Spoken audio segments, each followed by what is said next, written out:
43강에서는 특수한 행렬들의 고유값에 대해서 알아볼게요. 사실 이게 강의의 제목을 짓는 게 가장 어려운 일인 것 같아요. 왜냐면 제가 어느 정도는 강의를 계획적으로 찍기는 하지만 원래 강의를 찍을 때 다루려고 했던 내용이 생각보다 짧게 끝나거나 생각보다 길어지거나 하는 경우가 발생하잖아요. 길어지는 경우는 딱히 문제가 안 되는데 짧아지는 경우에는 추가적인 내용을 그 강의 하다 보면 사실상 그 추가적인 내용이 강의의 절반 이상을 차지하게 돼서 강의의 주제가 사실 원래 다루려고 했던 주제보다 추가적으로 다룬 내용이 더 많아져서 사실상 그 제목이 그 강의의 전반적인 내용을 포괄하는 의미를 가지지 않게 되어버릴 때가 가끔씩 있거든요. 그래서 여러분들이 강의 제목을 이제 받아들이실 때 그냥 제가 강의를 딱 찍으려고 하는 그 당시에 이 강의에 다루려고 했었던 내용을 제목으로 쓴 거다. 뭐 약간 추가적인 내용이 더 들어가거나 그럴 수도 있다. 이런 건 좀 염두에 두셔야 될 것 같아요. 그래서 이번 시간에 할 것은 뭐냐? 우리 예전에 디터미넌트 구했을 때도 이거를 그냥 코팩터 익스펜션으로 쭉 전개를 해버릴 수도 있지만 좀 특수한 경우, 예를 들면 대각행렬이나 삼각행렬의 경우에는 그냥 대각 원소만 곱해도 디터미넌트 값이 나왔었잖아요. 그렇죠? 혹은 조금 더 특수하게 완전히 0행을 포함하고 있거나 0인 열을 포함하고 있으면은 디터미넌트가 0이 나온다, 뭐 이런 것도 알아봤었죠.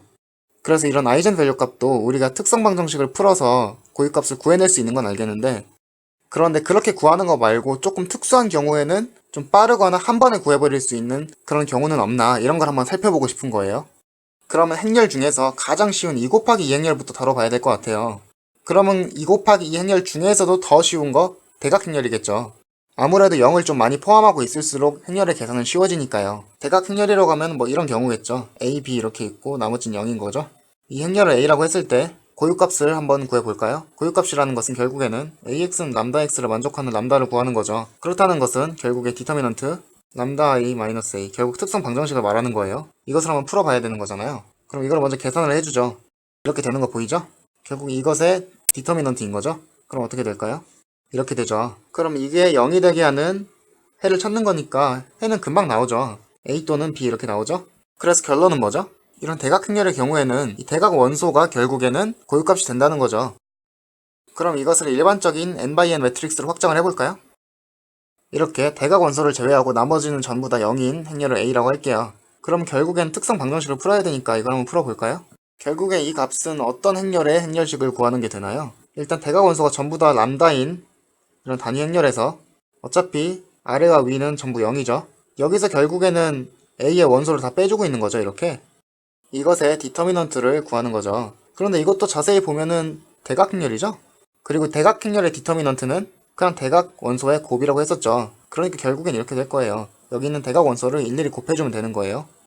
결국 이게 0이 되는 것을 찾는 게 고유값을 찾는 거죠. 그런데 보니까 이미 인수분해가 되어 있어서 해를 찾기는 쉽죠. 그냥 A11부터 ANN까지 이게 전부 다 해가 되죠. 그래서 우리는 이런 결론을 내릴 수가 있죠. 대각행렬의 고유값은 대각 원소이다. 그렇죠? 그럼 대각행렬보다 조금 더 일반적으로 삼각행렬로 확장을 해볼까요? 일단 상삼각행렬을 한번 다뤄볼까요? 제가 생각을 해보니까 이렇게 직접 행렬을 그려드리는 것도 도움이 되겠지만 지금은 이제 그림을 한번 그리지 말고 수식적으로만 생각해보는 연습을 한번 시켜드리고 싶어요. 상삼각행렬 A를 어떻게 정의하면 될까요? 이 A의 IJ 성분을 한번 보죠. 이 A의 IJ 성분이 0이 되는 거잖아요. 언제 0이 되죠? 그렇죠. 이 I가 J보다 큰 경우에 0이 되는 거죠. 그리고 그렇지 않을 경우에는 그냥 자기의 고유의 원소, 그냥 IJ 원소를 가진다 이렇게 하면 되겠죠. 이렇게 식으로만 나왔다고 해서 당황을 하시면 안 돼요. 알겠죠? 그러면 이제 이 행렬의 특성 방정식을 한번 구해보죠. 이 디터미넌트 값을 계산하기 전에 결국에 람다 i-a라는 행렬이 무엇인지부터 알아봐야겠네요. 이거의 ij 성분은 어떻게 될까요? 그것을 알려면 일단 람다 i를 봐야겠죠. 이 람다 i의 ij 성분은 뭐죠? 일단 대각 원소를 제외한 모든 것들은 다 0이 되겠죠. 그리고 대각 원소는 어떻게 될까요? 그렇죠. 람다가 되겠죠? 그러니까 람다 i-a라는 행렬은 결국엔 이렇게 될 거예요. 대각 원소의 경우부터 살펴볼까요? 대각 원소의 경우에 람다 i의 원소는 람다죠? 여기서 람다라고 했죠. 그리고 이 마이너스 a의 원소는 뭐죠? 이 두 개가 같으면은 지금 이 경우는 아니니까 이 밑의 경우니까 a의 원소는 그냥 ij예요. 그쵸?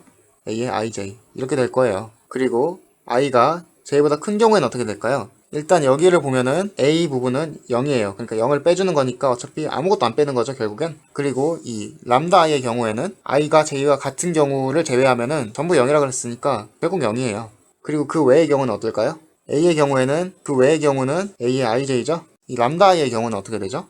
같은 경우도 아니고 i가 j보다 큰 경우도 아니고, 그럼 결국에는 어쨌든 0이 되겠네요. 그쵸? 그럼 0 빼기니까 마이너스 aij가 되겠네요. 그런데 어떤 행렬이 i가 j보다 큰 경우에 0이면은 그 행렬은 무슨 행렬이죠? 상삼각행렬 아닌가요? 그런데 이 경우에도 i가 j보다 큰 경우에 0이네요. 그러니까 이 행렬 자체도 상삼각행렬이에요. 그런데 상삼각행렬의 디터미넌트는 어떻게 구하는 거였죠? 그렇죠. 그냥 대각 원소의 곱이었죠. 대각 원소는 뭔가요? 대각 원소는 i와 j가 같은 경우를 보고 대각 원소라고 하죠. 여기 대각 원소가 나와 있으니까 다 곱해줘 볼게요. 그래서 결국엔 이 디터미넌트 값은 이 대각 원소 람다 마이너스 a의 ij, 그러니까 결국에는 a의 11부터 계속 곱해서 a의 nn까지 곱하는 게 결국 디터미넌트가 되겠죠. 이렇게 수식적으로 생각하는 거 이제 훈련을 한번 해보시라고 이렇게 풀어드리고 있는 거예요. 그래서 결국에는 이 값이 0이 되는 람다 값을 찾는 게 고유값이니까 결국 해는 이미 인수분해가 되어 있으니까 간단하게 나오죠. a11부터 a-n까지. 그럼 결국에는 뭐죠?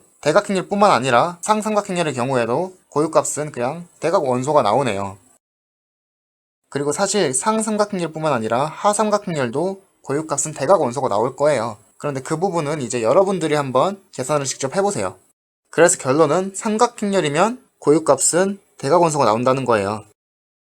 그리고 더 재밌는 성질을 한번 다뤄보도록 할게요.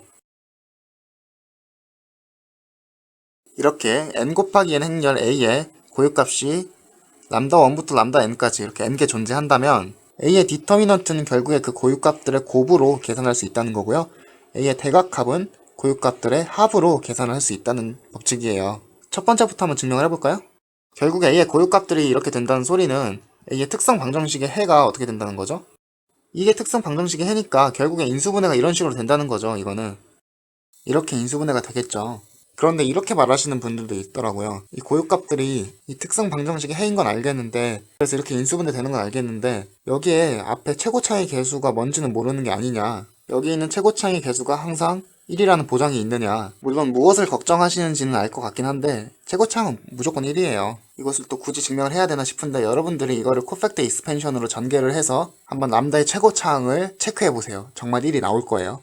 어쨌든 결국에 이렇게 되니까 양변에 람다에다가 0을 한번 집어넣어 볼게요. 그럼 어떻게 되죠? 그럼 여기 0이 들어가면 결국 이쪽 항은 사라지면서 이쪽은 디터미넌트 마이너스 a가 되죠. 그래서 결국 이 값은 뭐가 된다는 거죠? 여기서 람다가 다 지워지니까. 그리고 마이너스 1은 몇 개가 있죠? n개가 있죠. 그리고 람다 1부터 람다 n까지 곱해지죠. 그런데 이 행렬 a에 마이너스를 붙인 거는 결국에는 마이너스 1의 n승의 디터미넌트 a랑 똑같죠. 그래서 이게 결국엔 똑같이 마이너스 1의 n승의 이렇게 람다들의 곱이랑 같아서 결국엔 이쪽이 지워져서 디터미넌트 a는 이렇게 람다들의 곱으로 구해줄 수 있어요. 혹시 이거 마이너스가 왜 이렇게 되는지 모르는 분들을 위해 설명을 하자면, 우리가 한 행의 k배는 어떻게 된다 그랬죠?